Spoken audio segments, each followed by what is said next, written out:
All right, so for this review, we're just going to do some problems. And Sam, you asked about 45. Yeah. So what is it? 1 over x? Got to keep looking down at my book. It's hard. Equals x plus 3.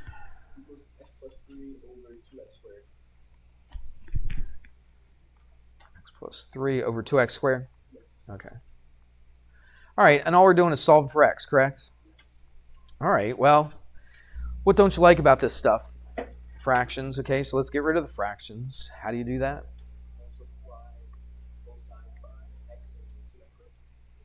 Yeah, 2x squared, okay, that would be your common denominator, right? If you want to think of it that way, common denominator, least common multiple, kind of the same thing.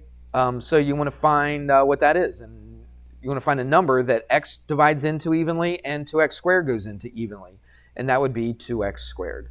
All right, so we multiply that by 2x squared. Make sure you put that in parentheses right there. That's important. And then you multiply this by 2x squared. All right.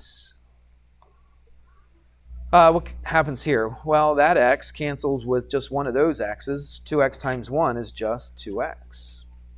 Right here, that whole thing cancels with that whole thing. Really, we didn't even need the parentheses, did we? So I get an x plus 3. What do we do here? Yeah, nothing squared, right? So just subtract an x from both sides. So x is 3. Is that right? Is that what I read off or not? It sure is. It was that easy. That was what? 45? I subtracted x from both sides. So 2x minus x is x. And then I'm left with a 3. I don't know. What was the problem there? That was pretty basic. Oh, I multiplied each side by x and 2x squared. 48. That looks like a good one. I probably will not give you something just like 48, but let's do it anyway. Let's do it for fun. What about 46? That looks a little bit more like I would give you, something like that. You want to do that one instead? Oh, we already went over that one. Oh, we did it already? Oh, okay. All right, we won't do that one then. Let's do 48. 2 over x, what, plus 1? 2 over x plus 1, yes, is less than 1. Less than 1 minus, less than 1 minus, and then another fraction, 1 over x minus 1. 1 over x minus 1. All right, same deal. Let's get rid of our fractions. So multiply everything by a common denominator. And that would be what? X plus 1 times x minus 1, correct? X plus 1 times x minus 1. Does everybody see that? To find a common denominator, you can just multiply them together and you got a common denominator. But we also have to multiply this 1 by this as well. All right, don't forget that. I'll just put it above here. And then we multiply this by the same thing, x plus 1, x minus 1. All right, let's see what happens. The x plus 1 cancels with that x plus 1, so I'm left with 2 times x minus 1 less than. This is all multiplied by 1, so I got that whole thing, don't I? So I got x plus 1, x minus 1 minus, what happens here? That cancels with that, so I'm left with minus what? Just x plus 1? In parentheses. Is that correct? Did I do my math right? Let's double check. Because I make mistakes. I was doing the answer key to your quiz, and I was doing a problem. And I had to try like 3 times. It's not because I couldn't do it. It's because I made the dumbest little mistakes. I think there was like a 12, and instead of writing a 12, I wrote down a 2 instead of a 12. And then another one, I was supposed to square a 5 and get a 25. I think I did do that, but then I forgot to add it to something. Just simple little mistakes that you guys make that I make myself, okay? So just double check to make sure I'm doing everything correct. So it's going to be what? 2x minus 2 is less than, what's this going to be? X squared, just minus 1, right? It's the difference of 2 squares, isn't it? You see that? So the outside and inside add up to 0, negative x plus x. Yeah. And this, distribute the negative through there, so that's a negative x minus 1. All right, well, let's put everything on the left-hand side, or the right-hand side. Why the right-hand? Well, it doesn't really matter. But I would put everything on the right-hand side. So I'm going to get rid of that minus 2, or that 2x by subtracting a 2x. I tell you what, before we do that, I don't want to get too carried away. Let's add like terms over here. So what do I have? X squared minus x minus 2. All right. You might be able to get away with doing some of that stuff in your head, but when there's a lot of steps, I would show every step, okay? And I'm talking to myself too. Now we can go ahead and do this. Let's subtract a 2x from both sides, and let's add a 2 to both sides. Let's see what we get. So that's a 0. Now, have we had to change the inequality yet? When's the only time you would change the inequality? Multiply or divide by a negative. We haven't done that yet, have we? All right, so we're good so far. So what do I get? X squared minus 3x, and that's it? Yeah? All right, put a 0 here, less than. What can I do with this? Yeah, factor out an x from both sides, or not both sides, but from this. So what I have? X what? Minus 3. Is that right? I don't know about you, but I like my x's on the left-hand side, my 0 on the right-hand side, don't you? So let's rewrite it. So let's write x times x minus 3. Now, what am I going to have to do if I'm going to switch it around, what do I have to do with that inequality? Yeah, this is going to be greater than what? 0. Okay? All right. What if it was equal to? Because remember, we're going to do our little chart thing here, our little number line. So I want to find my numbers here. So what's one of my numbers going to be? X is equal to 0, and what else? X is equal to, not negative 3, because it's x minus 3 equals 0. Add a 3 to both sides. All right, so I think those are important points. Put a 0 here, put a 3 here. Yes? All right, so what I want to do is I want to find out, is that right? I think I just have the answers here, so we'll see if it works. Let's pick some numbers in between and see if they work. Let's do one in between here. That'd be the easiest one. What would that be? Pick what? Lewis said something. Go ahead, Lou. What did I do? Did I do something wrong? Tell me again. Oh, that's right. I was about to look at that, and you're absolutely right. So here it is. So right here, let's get rid of that crossing thing out. Yeah, I thought there was going to be more to that. So do you see that thing right there? So x cannot be what right here? Negative 1. Negative 1. All right. So that's going to be one of our other points. That's going to be one of our other points right here. So x cannot be negative 1. So we're going to put a negative 1 there. All right. What else we got? Come over here. And what cannot be? What can x not be right here? 1, positive 1. All right. So we come back to this, and we put a 1 right there. So those are our points. So we got how many places? 1, 2, 3, 4, 5 different places that we got to look at to see if what makes it work. Correct?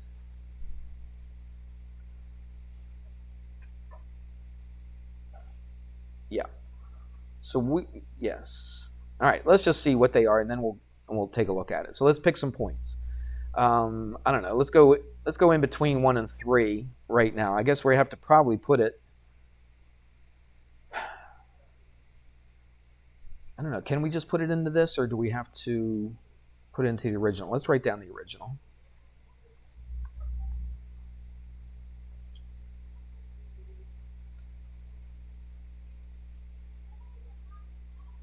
I don't know if we have to completely put it into the original, because we already accounted for the denominators not being 0. let's just try it and see if we get what we get. Alou, did you get this one right? Did you pick numbers in here like this and then throw them back in? Did you throw them back into the original, or did you throw them back into this? The original? Yeah, that's probably what I would do as well, just to be careful. So let's write down the original again. So it's 2 over x plus 1. I'll write it down here so I don't have to keep flipping up all the time. Oh, what was it? I can't remember anything. 2 over x plus 1. Less than 1 over x Minus 1? Okay. And if you wanted, you could just take all this stuff. This might make it a little bit easier for us. I don't know if it does or not. Let's just see. What you could do is add this to this side, just to get the x's all together, and then subtract a 1, and see if all that is less than 0. All right, and then we can just look to see which ones are negatives, okay? Whatever ones are the negatives, those are ones we're going to include. Does that make any sense? Okay, I kind of like that, because then I can look at, okay, some of these are going to be positive, some are going to be negative, and I just want to see which ones are negative. All right, so let's pick some points now. If I pick a point here, it'd be a fraction or decimal. I'm eventually going to have to, but let's just do this one right now. Between 1 and 3, pick a 2. So put a 2 right there. So 2 over what? That'd be 2 over 3. Plus, put a 2 right there. 2 minus 1 is 1. So that's what? Plus 1 minus 1. Oh, that's easy. All right, because that goes to 0. 2/3. Is that less than 0? No. It's going to be what? If I put a 2 in here, that's going to be positive. Would you agree? All right. Let's try a number to the right of 3. Get rid of all this.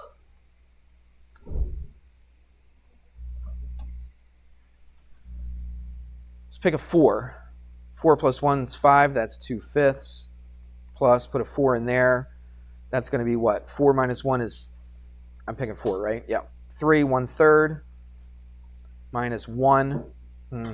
Let's make it 15 over 15. Why am I doing that?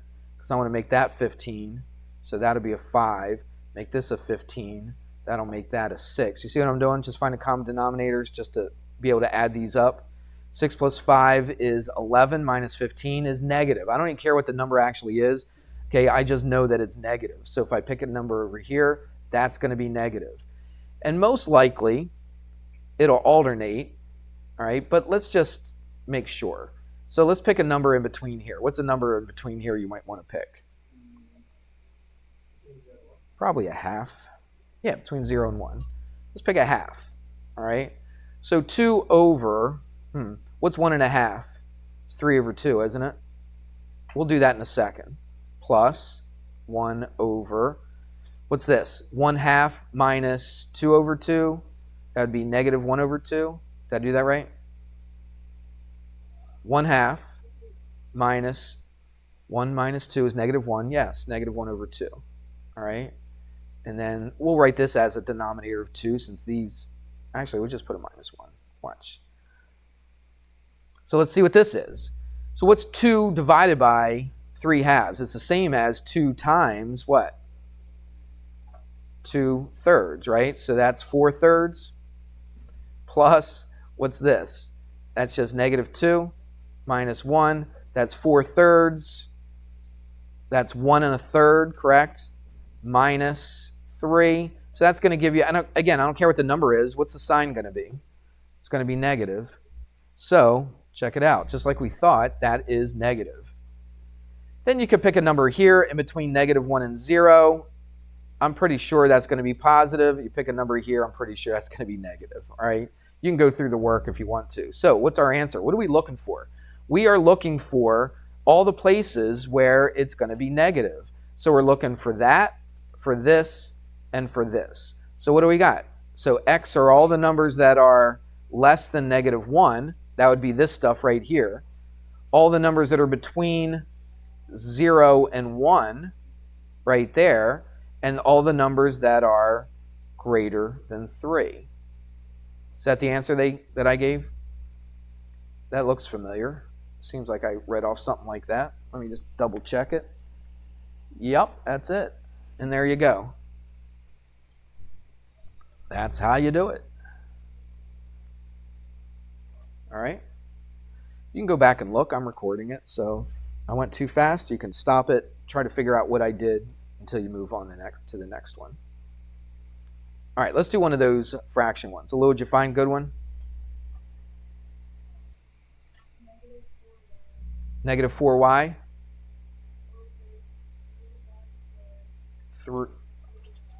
3y squared what? Like that? Right. But that's all one fraction?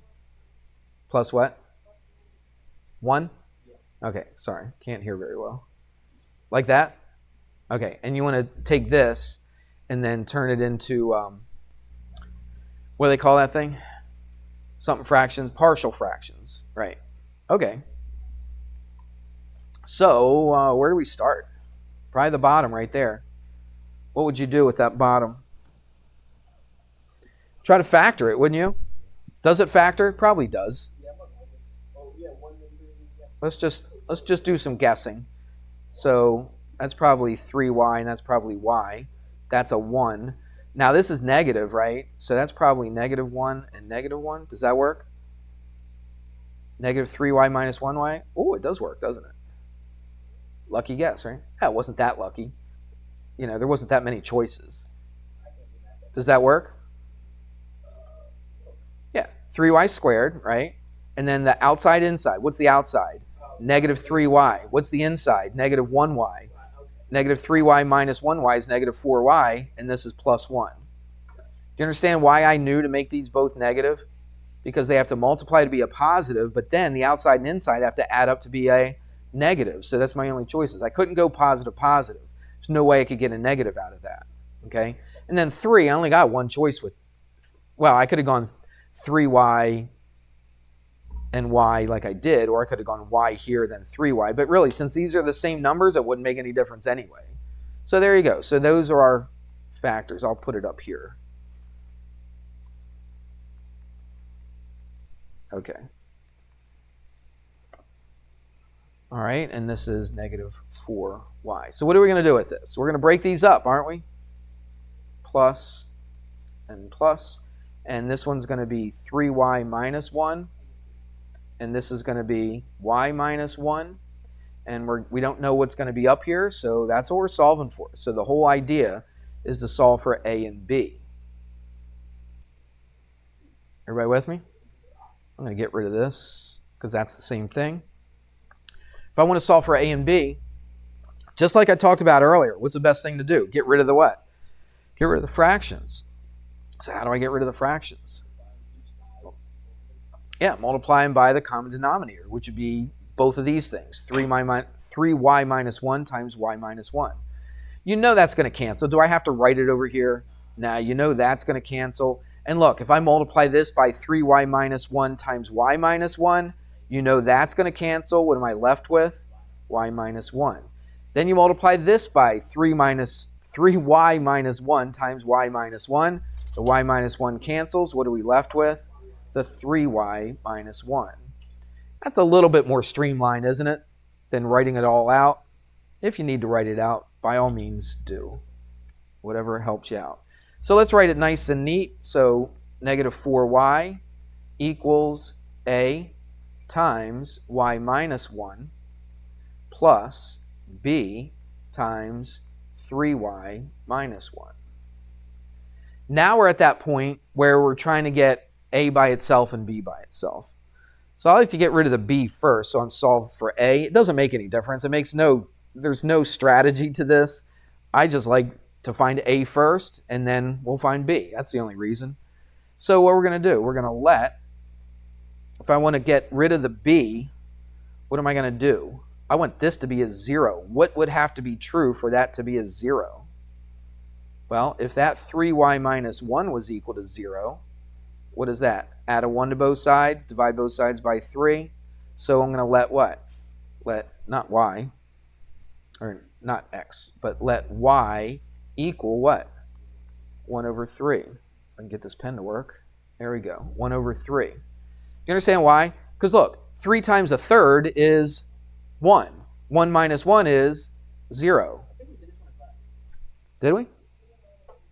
We did all of them? That's all right. It's a good refresher. That was last week. All right. You recognize it? I was starting to recognize. I didn't recognize this part, but then when I got to 1/3, I started recognizing it. All right. So what happens to this then? That's a 0, isn't it? All right. So, but I got to put the 1/3 in for all of this. So it's negative. I'll just write it out. Negative 4 times 1/3 equals a times 1/3 minus 1. And that's going to go to 0, so I don't need to write it down. And now we just solve for a. So what's this going to be? Negative 4/3 equals a times, what's that? This is 3/3, right? 1/3 minus 3/3 is negative 2/3. How do I get rid of that negative 2/3? Multiply it by negative 3 over 2. Come over here, multiply that by a negative 3 over 2. Right? That all cancels. So a is equal to, what happens here? Negative times negative, positive. That 3 cancels. I got 4 over 2. What's 4 over 2? 2. And that's what a is. It's not my final answer. We have to write it as a fraction, but again, I'll keep it in that box for safekeeping. So that was a little bit more difficult because you had a tiny little fraction there, but it wasn't that big of a deal with that fraction. Now let's not get rid of the b this time. Let's get rid of the a and solve for b. If you wanted to, well, no, I'm not going to do that.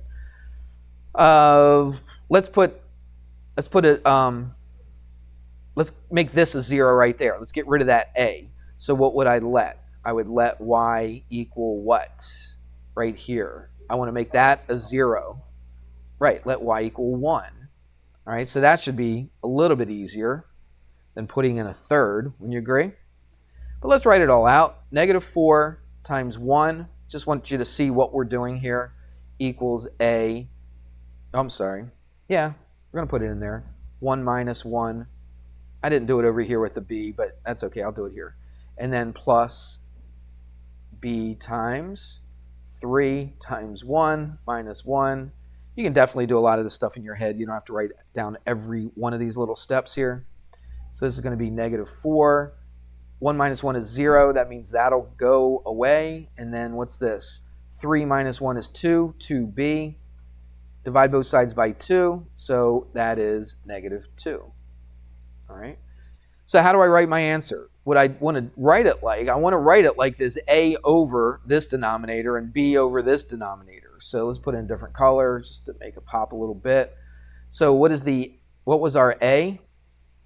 2 and negative 2, right? So this is going to be 2 over, and we just put our denominator. Nothing you need to do with that. Put a plus. What was our b? It was negative 2 over this denominator, y minus 1.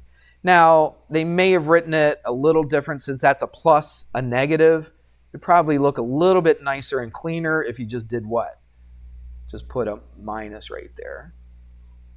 That's probably how they wrote the answer, I would think. Is that correct? Anybody have it in front of you? I don't have it in front of me. We'll say that's right. Yeah? Maybe? Hello, what page was that on? 248?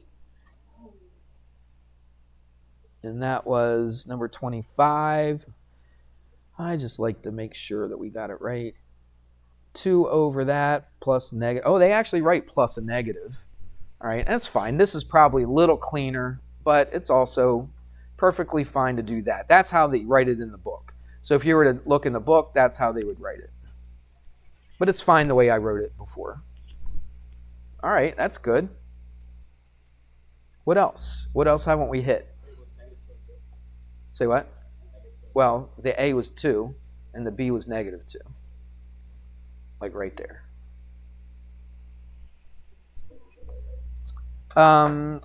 Let's do one of those where you have a square root on.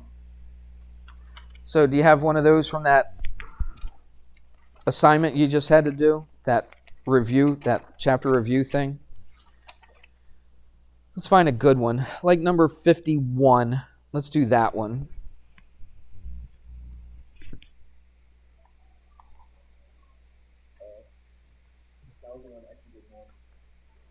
Say that again.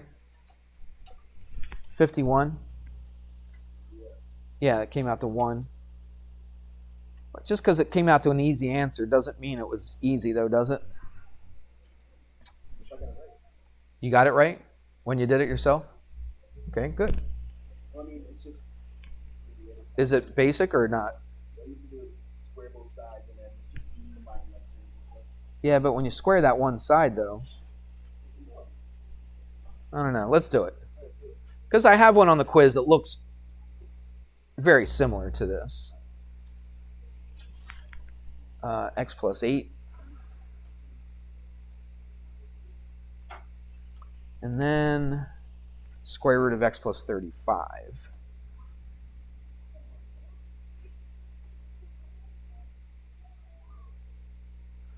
All right. Yeah, you got to get rid of the square roots, right? So you got to square both sides. I would just leave it the way it is and just square this side, and you can square that side. Why did I not put parentheses around this? Yeah, it's because if I square the side, it just gets rid of that square root. I can't just square this square root, okay? And I just can't square the 3. I have to square that whole entire left side because I have to do a little FOIL with that, all right? I don't know, can you do this in your head? Let's try it, watch. Remember, it's a perfect square, right? So you square the 2 outside ones. So if I square 3, what do I get? 9, okay? And then if I square the square root of x plus 8, what do I get? X plus 8. Okay. But what happens to the outside and inside? Remember, you multiply them together and then double it. Remember that? Yes? No? Watch. If I had x plus 3 quantity squared, how can I do this in my head without actually writing it out and doing the whole FOIL thing? Well, it'd be x squared, and then that would be a plus 9, right? How do I find the middle term? I multiply these together, and then I do what to it? I double it. So 3x, and you double it, is a 6x. So that's how I would multiply that together. So it's the same thing here. What would I do? Multiply them together, which is just 3 times the square root of x plus 8. Double that. What does that give you? 6 times the square root of x plus 8. Put a plus right there. Do you see that or not? I don't know if a lot of people are really paying attention. My superpower is coming into play here. Was it your class I talked about my superpower? Yeah, I just have a way of talking to put you to sleep. That'd be a great superpower, wouldn't it? I got it, though. And then what's this going to be? This is just going to be x plus 35. Is that right? Yep. Okay, let's do some stuff. Let's get everything on one side. That'd probably be the best thing to do, wouldn't it? Add like terms, all that kind of stuff. Oh, what happens here? Subtract an x from here, subtract an x from there. That cancels out those x's. That's good. So I only have this thing with an x. And let's subtract a 35. Well, let's do this first. 9 and 8 is what? 17 plus 6 square root of x plus 8 equals 35. Subtract 35 from both sides, right? That'll make that a 0. What are we left with? What's that going to be? 35 minus 17. That's 18. Is that right? So it's negative 18. So let's write it like this. Let's write 6 square root of x plus 8 minus 18 equals 0. That looks right, doesn't it? Double check my math. All right, I don't want to, because this is the kind of problem where I was saying before, where I got it wrong because I did just silly little things. What you could do to make this a little bit easier on you is divide everything by 6. What did I do? Tell me.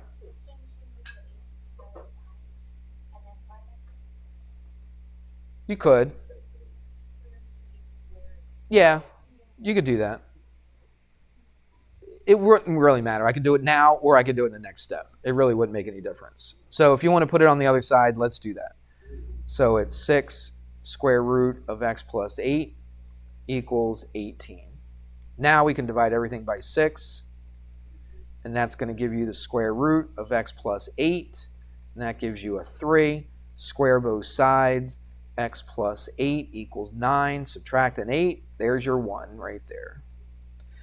Now, what do you got to be careful, though, because you squared both sides. What should you always do? Now, I already read off the answers to you, and you know that the answer works, right? But what should you do just to make sure?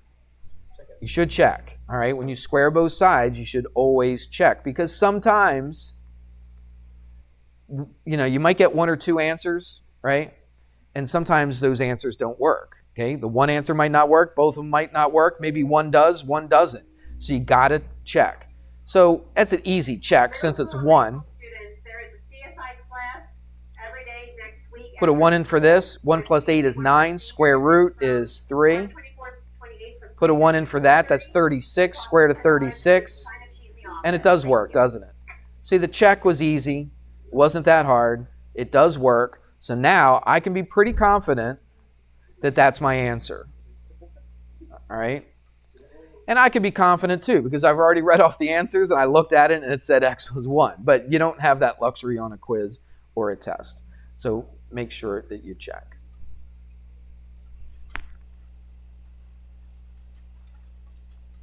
What about one of those with an inequality, like 52 or 53? We don't have much time. You do the easier of the two? Is 52 easier? It looks like it's easier. Yeah, let's do that one. Sure, Mr. Hamrick. So let's look at 52. Square root of x minus 5.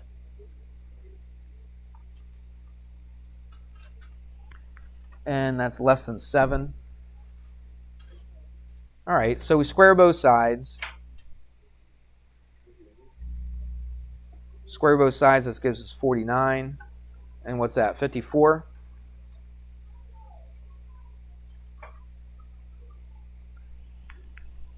But there's more to it than that, isn't there?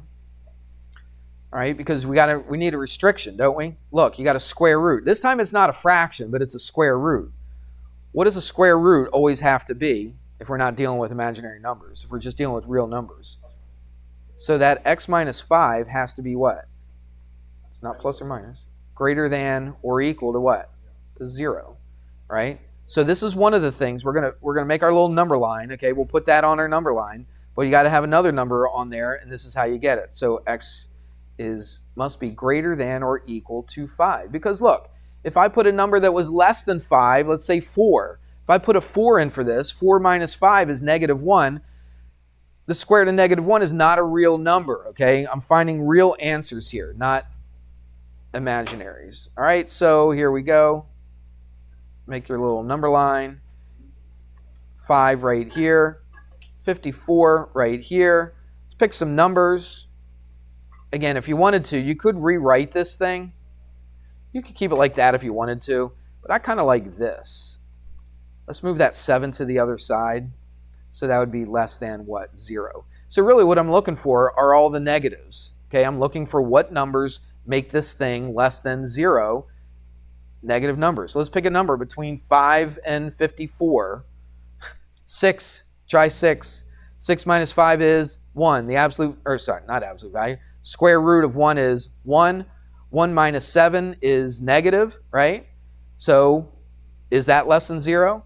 It is. So any number in between here is negative. Pick a number here, 55. Let's put it in here. What's 55 minus 5? 50.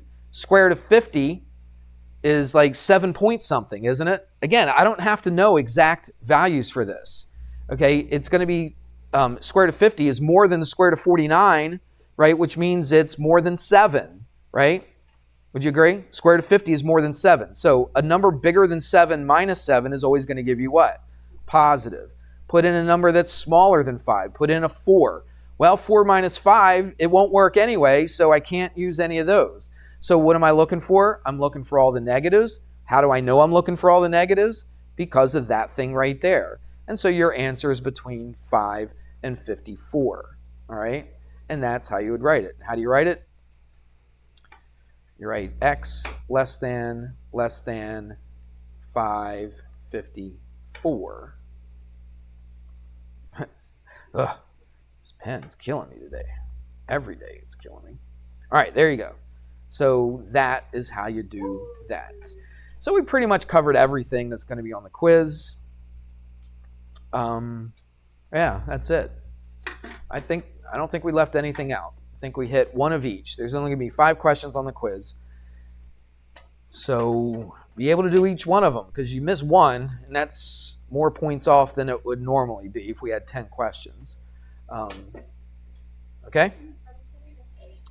What do you want? You want to use it, or are you good with it? Let's just turn it in. All right. If you really don't want to turn it in, if you really are going to use it to study from, you can hang on to it, give it to me tomorrow, and I will not mark it late if you give it to me tomorrow, okay?